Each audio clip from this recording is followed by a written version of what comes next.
As I explained in my previous Bitcoin video, the whole Bitcoin blockchain is not private, it's public. Therefore, if you do not buy Bitcoins anonymously, your Bitcoin address will be linked to your real identity. And therefore, all the transactions that you carry out with this address will be linked to your identity. That's why it is very, very important to buy Bitcoins anonymously. This is Zaid from zSecurity, and in this video, I'm going to show you the best 4 methods to buy Bitcoins anonymously.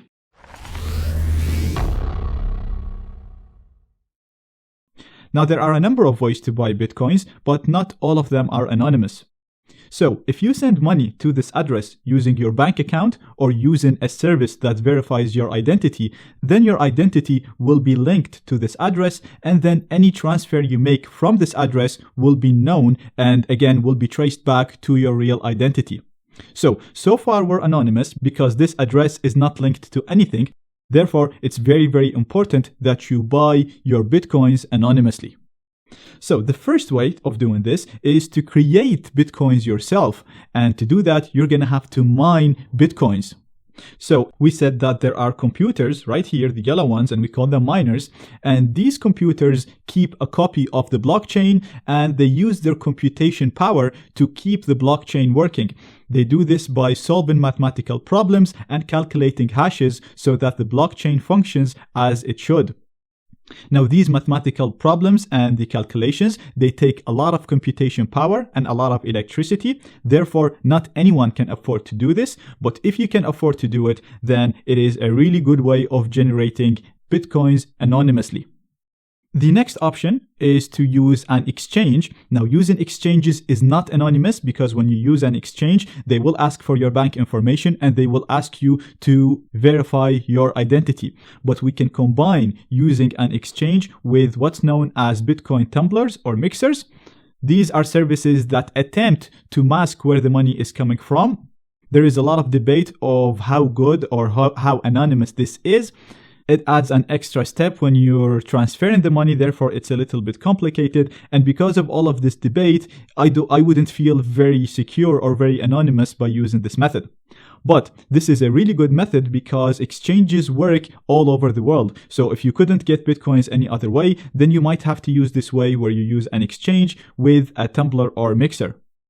Now, if you just go on Google and look for a Bitcoin exchange, you'll see a lot of websites that will allow you to do this. Now, on Bitcoin website itself, you can see that they're recommending the following exchanges. You can just click any of them to open their website. Now, the most popular one is Coinbase, which I already have open right here. Like I said, this is really, really easy to use. All you have to do is click on Get Started. It'll take you through a number of steps where you create a new account. It'll automatically create a web wallet for you, so a wallet that you use on this website. It will ask you to verify your ID. So like I said, this is not anonymous. But once you create your account and buy some Bitcoins, you can use a tumbler service. And we'll talk about tumbler services and mixers later on in the course. And when you do that, it will add a layer of anonymity and it'll make it harder to link this account that you're going to create in here with your Bitcoin wallet that you're going to transfer the money to. The next option that we have is to use a Bitcoin ATM. Now, this is a really, really good option because some of these ATMs even accept cash. The only problem is not all countries have Bitcoin ATMs. So to check if your country have a Bitcoin ATM, you can go on this website. I'm going to include its link in the resources. It's coinatmradar.com. And all you have to do is just put your address in here. Or if you want, you can go down on this map right here. I'm going to maximize it and look for your country, zoom in on your country and see if there are any ATMs.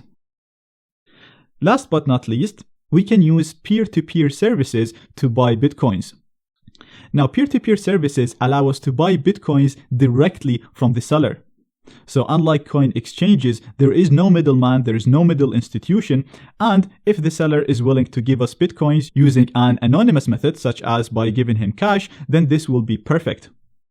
Now again, going back to the Bitcoin website, you can see that they list a number of peer-to-peer services. Now, pretty much all of these services will either require to verify your identity, or they will only use services that require your identity. For example, BitQuick right here will not ask you to verify your identity, but in most countries, the only method of transferring money would be a method that would require your identity. So you're pretty much back to the start. Local Bitcoin used to be a really good service that would allow you to buy Bitcoins in cash. So you'd literally meet the person and give them cash and they transfer the money to you.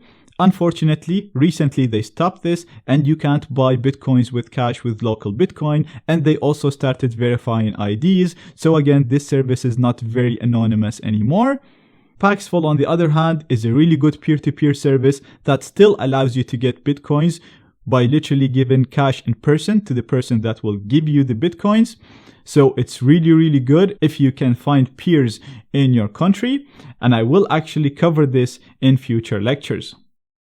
Check out my ultimate darknet privacy, anonymity, and security course if you want to learn more.